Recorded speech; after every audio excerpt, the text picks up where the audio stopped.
Hey, your viewers and viewers, my name is General Red Strategist, and welcome back to Say Being Hunted, episode 535 now. So, back of course with our little talisman hunt. We've got one of them at the moment. We're now on another island, on the North Island. We're going to have a look around here, see if there's any pubs, any buildings, where we might be able to find some more talismans at. If I can find some more of those orange protect me ones, that'll be fantastic, because those are the ones really that I'm aiming for. But we'll try the blue ones as well if we get them.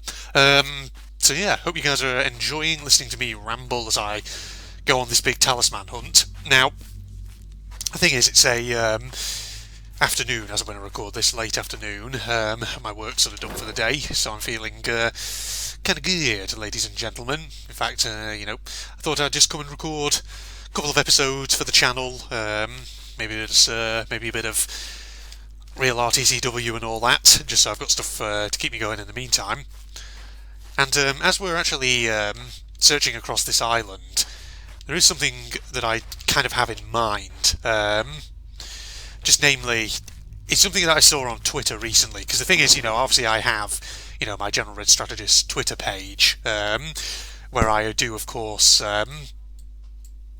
basically post my videos to as of when I've recorded them and uploaded them, rather. Every time they're released each day, I always essentially share them on my social media pages, so on the General Red Facebook, the General Red Twitter, and of course, Twitter as a site always has its kind of trending hashtags, things that are being discussed by lots and lots of its users, and every once in a while I will sort of see what kind of things people are actually talking about over on that site. What sort of things people have got in mind, what sort of things are trending, etc, etc. Not because I'm going to engage with any of those conversations, but just because sometimes it's funny to go on and just for shits and giggles see what on earth it is that people are ranting and raving about. So I went, like I say, just to... well, not this morning, I should say, but a couple of days ago, as of when I record this, I was on Twitter recently and came across a very sort of a topic which I think is quite an interesting one. It's a bit of a deeper topic, but it's certainly a topic which, judging by some of the discussion over on Twitter, it's certainly got people really polarised, and it's got people basically starting to engage in flame wars, which is not surprising at all. It's the internet. If there are people out there with a different opinion to you, then the laws of the internet dictate that you insult them at every possible turn and all that. But basically, the topic in question, for anyone who is curious, is about AI art and the ethics of using AI to create art. And so it's a topic which I wasn't hugely familiar with, I'll be honest. Now, I think I have talked about, AI, more generally speaking, as a topic on the channel before, but usually I think I've talked about it in reference to, things like, concepts of employment and work and things like that, and what it might do to the economy. The usual sort of debates on that kind of thing. But in reference to art, I don't think I've ever talked about it in reference to that before. And the thing is, like, at the moment there are certain AI programs which have been created as experiments in efforts to try and get AI to produce visual artworks, and they've proved a bit sort of controversial because apparently some of these programs, the way they actually work is you basically feed in loads and loads of existing artworks, just, from all over the place, and the AI progressively sort of learns essentially what... Well, the AI basically learns from the sample arts that are provided to it, things about like colour, lines, shading, stuff like that, and then you can sort of task it, give it some keywords, and it'll try and produce something. And the reason why people are all in a bit of a tiz about it, why there's a bit of a debate at the moment, is because, as with any sort of AI program, the way it works is I think you have to feed it masses and masses and masses of artworks. You have to feed it lots of samples, basically. But the problem is there are questions about all these artworks that are being fed into it to get it to learn. Have the users of the AIs actually got the permission of the artists whose artworks they're feeding into it? Have they actually got the permission of those artists to actually do that? And, should they potentially, financially reimburse those artists whose artworks they're actually using as part of this AI experiment and all that? And so it's not just that, it's also more widely that, people out there beyond just the computer scientists and the scientists who are experimenting with the AI, it's also people who use AI tools to try and produce quote-unquote their own art. But of course, if they're sort of using an AI program that has been fed all of these existing artworks, then it's that question of credit and permissions again. If you're using it to produce an artwork of your own with the intent of potentially then selling that artwork, then is there a bit of a question here about the ethics of doing so, in terms of should you be giving credit to any artists, or the artists who produced any existing artworks that the AI has drawn upon in order to basically develop its own artwork, if that makes sense. And is there a basis for potentially arguing that those artists whose works are being used in that way, should they be paid? Because technically, their art's being used and all that. And of course, as you can imagine, on Twitter, this was provoking a bit of a firestorm. Essentially, there was some real division between those artists out there who said that, using this for your own financial gain without any sort of credit or financial recompense to those artists whose artworks have basically been used by the AI with or without their permission is unethical. And on the other side, you then had people who said, no, it's not unethical at all. This is just technological progress, get used to it. Things like that. Oh, look at that. We got a second talisman. That is exactly what I wanted. I'm going to get rid of that matchbox because I don't think I've ever needed to use it. I might also get rid of the axe because, to be honest, I don't think I'm going to use that axe. Look how much bloody dynamite and ammo I've got. Who's knocking around the sides? I can hear you. Okay, so 2 of those talismans at the moment. God, I've got 6 bloody sticks of dynamite. It's amazing, isn't it? Let's get this out and just take out these robots. Oh, balls to you. Get out of here. Huh. Is he on his own? Usually you have 2 of them in one sort of location like that. Wait, did I? No, I did fully reload. That's okay. Where's my friggin' torch? There it is. Right, I do hear robots bleeping away in the background, but they were over in the town. That's fine. Oh god, big stuffed badger. Good lord. So yeah, getting back to the topic at hand. So, in true typical Twitter fashion, the debate was really sort of split, really sort of polarised, as you can imagine. And people were, of course, being quite insulting towards one another at times. With, certain individuals accusing artists of, oh, you're just gatekeeping and all that. Get rid of you. Get rid of you. There we go. That's the thing about a lot. Oh my god! Frickin' number 3! Numero 3. Look at that, I've got 3 of these Protect Me talismans now. That is perfect. Exactly what I need. So the idea is I'll swim out into the ocean eventually and activate one, and then I think it is 20 seconds or so that they last for, but once it starts to reach maybe just a few more seconds, get in, activate the next one, and see, can I go far out without the sea beast actually being able to kill me? That is the intention anyway. Right, put that there, there we go. Okay, let me just look at the map. There's another potentially large structure off at this large corner of the island up here. May as well check some of the smaller buildings though, it's unlikely that we'll find anything in them. So, yeah, getting back to the topic of conversation, as always in typical Twitter fashion, there's people sort of making big assumptions about each other's motives. Assumptions that they can't really know for a fact, and yet they say them so confidently anyway. Oh, you artists are just gatekeeping, things like that. And, to be fair, I did see some comments from the anti-AI art brigade who definitely were kind of gatekeeping, with, oh, AI art is not true art, things like this, which, I don't personally agree with, because art is a very subjective thing, it's all kind of in the eye of the beholder. What you may find sort of ugly, someone else may find kind of beautiful and all that. So there's always going to be that element of subjectivity. So sure, there are certain things which you could say are objectively terrible. You know, maybe certain things which just are of such bad visual quality that you know, even if you love that style of art, you can't help but admit that it's not the best.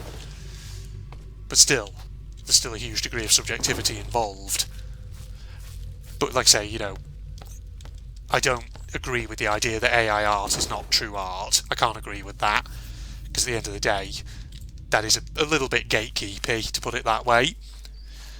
But I also don't agree with some of the people on the other side who are arguing that all of the complaints about AI art are from artists who are just gatekeeping. Some of them are, because I do think the question of you know, if you're using an AI program that has been trained on lots of existing artworks, okay, so you know, the creators of that AI program, they may have obtained consent from artists to use their art as a way of, you know, experimenting to see if you could actually get an AI to produce visual artworks, but have they consented to the idea of someone else then using the program to try and generate pieces of art which then might be commercially sold? And that, of course, is where I think there are sort of big outstanding questions. And I can understand why some artists would potentially be a little bit sort of, how should I say, tetchy about that, or sensitive about it. Because, you know, if you are a creative sort of person, you know, you spend huge amounts of time creating something really good, naturally I think you would be pretty worried, whether it was human or AI, about something or someone else coming and essentially copy-pasting bits of your existing artwork without any sort of credit or, you know, financial recompense or whatever, without any sort of permission in artworks of their own. So, yeah, it's a tricky one, and I don't think there is necessarily a straightforward answer to this debate. Because the thing is, the other point which I thought was quite interesting that people were raising is, you know, we're feeding AIs all of these artworks, and, you know, we're sort of complaining a bit that, oh, it's just, you know, it's just taking existing artworks and just mashing them together, you know, things like this. But truth be told, what's kind of an interesting question is, to some extent, could you not kind of put forward the argument that human artists, when they're learning, do they not sort of, well, perhaps learn from existing artworks in terms of different styles and techniques? And so, inevitably, you know, won't to some extent there be the possibility that you could levy that same kind of criticism at human artists? And, you know, I'm not sure I entirely sort of agree with that. Because I think unless an artist is literally sort of just imitating what someone else has done, directly imitating to the point of just copying them without putting any sort of original spin on it, or, you know, using those techniques to try and create their own sort of image, then there's, I think, a fine line between being inspired by something and just outright copying it. And I mean, truth be told, I could be talking right out of my ass here, and you're free to disagree with me and point out if there's any sort of fallacies in my thought process here, because, to be quite honest with you, you know, it's a subject which I haven't had too much time to think about at the moment. I'm just sort of rambling about things I've seen on the internet, essentially. So don't take my word as gospel by any means. Be free to challenge it. Sorry, I'm sipping tea whilst I'm at it.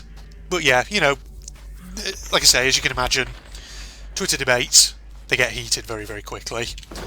And the thing is, I've never engaged in a debate on Twitter myself, because it's not worth it, okay? I mean, sure, some of the things that crop up on Twitter I do have views on, things like that, but... Oi, get out of it, I'm trying to do commentary. But as I was saying, I tend not to get sort of involved, no matter how tempted I may be to comment on something I don't, because I feel like the moment you comment, you're just opening up a whole can of worms. You're just inviting all kinds of just stress things like that. So, no, don't do it. Oh my god, look at all this here. So much bloody ammo on these islands. My inventory's just rammed full of crap. Right. I mean, we don't need to examine all of these buildings, to be quite honest. We should be fine. Okay. We'll examine a few of them, just to string out the remainder of this episode, but if we don't find any more... God, I've seen so much bloody rifle ammo. Because we found a rifle earlier on this map, but so many revolvers as well. But I dumped, obviously, the rifle before, because I just didn't have space to carry it around, and I had plenty of, you know, other ammo and all that. But, that's fine. Because at the end of the day, I'm not going to need it, really. Except for just for killing off the odd hunter.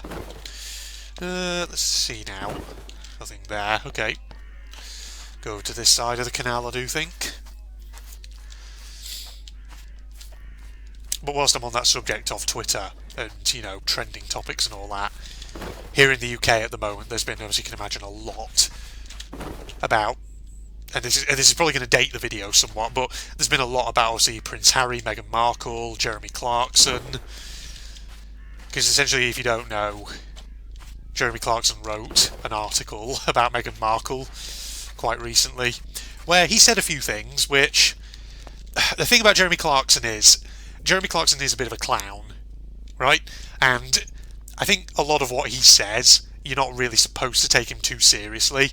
He's one for exaggeration and bravado, let's put it like that. And what he'd essentially said in this article of his was that he hated Meghan Markle on a cellular level. And he'd said something like, I just want to see her strip naked, paraded down the street and have feces thrown at her. Which, okay, so on one level it's Jeremy Clarkson. He's probably just being silly and utterly stupid. But at the same time, I think it's one of those things which, if it's supposed to be satire, it's just not that funny. It just fell completely flat and just came across as really fucking weird. And it was like, yeah, dude, don't be like that. It just makes you look like a creepy, obsessive weirdo. And as you can, you know, imagine, there was a bit of a kickback. Or I shouldn't say a bit, there was quite a kickback. And to be honest, I'm not really sympathetic towards him. I'm not. Like, if you're going to publish something like that in a major national newspaper, then I feel like you should pretty much be braced for the, you know, the likelihood that that's not going to go down well. And I can fully understand why it wouldn't go down well, because, like I say, frankly, it's kind of weird. Kind of a weird thing to say about a complete stranger who you've never met. But, I mean, to be honest, it'd be weird to say about anybody, except, you know, that one friend who you've known since childhood, who, you know, you have that kind of such a close friendship that nothing you can say will insult each other. But, indeed, it was just fucking weird, basically. And Lord knows, right? I mean, the thing about Prince Harry and Meghan Markle is, I've never really kind of waded into that debate, into that whole shebang, because it's just an absolute shitstorm. Let's be brutally honest. And as you know, as sympathetic as I am towards Prince Harry, because obviously, you know, he didn't exactly have the best of childhoods, given that his mother freaking died when he was just a young kid, and then there was all like the press intrusion into his life and all that. So I have sympathy with him on that level. That doesn't mean that, you know, that I'm not slightly critical of some of the things he says and does. But I absolutely by no means hate the guy at all. And I do think that, you know, I do think writing about Meghan Markle in a way like Jeremy Clarkson did is just, personally, I think it's kind of out of order. I think it's just unnecessary. And like I say, even if the intent was just to be silly and to make some sort of weird, kind of exaggerated satire or whatever, I think it's still incredibly distasteful, personally. That's just my opinion. I think it's distasteful, it comes across as weird and creepy. So yeah, just a few thoughts. But like I say, I'm not getting too far into that whole shebang, because like I say, it's a shitstorm, people have very strong views on it, and I don't really have the time or the energy right now to have any sort of real conversation about it with anyone. But I have my views on the subject, and that's where I'll sort of leave it. I'll just leave it at that. But yeah, I mean, thing is, I sometimes wonder if these debates are anywhere near as severe as they're made out to be on Twitter, if they're anywhere near as serious, or if Twitter, being the sort of echo chamber that it sometimes can be, just tends to amplify them and make them seem like they're much bigger than they actually really are in practice. So, thoughts there. I don't know, thoughts of the day, ladies and gentlemen. Right, well, I think that's enough yammering on from me. So I've actually got a bit of a good haul from this North Island. 2 more Protect Me talismans. And that is fine. It seems the gods of talismans have heard my prayers and have looked down upon me quite favourably. So, great. Obviously, in the next episode, we'll probably move on to another island, just to check that one out, see if we can get any more talismans, and then we'll move on to the one remaining island after that, whether it's the south or the west, whatever. And then we'll be able to conduct our experiment once we've found as many talismans as possible. So I hope you'll join me for that. Facebook and Twitter links down below, along with a link to my propagandist channel for anyone interested. And if you enjoyed, do leave a like and all that. But than that, I'm signing off. Goodbye, everybody. I have someone know who I want to get out for too. Oh. Well, you see.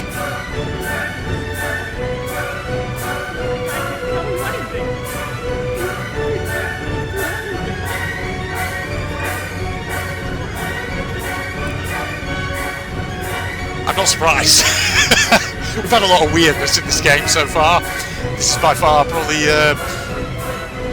one of the least weird things we've seen. It's called Man the Fish. So you just want to get out for the sake of your pet fish, Tarka.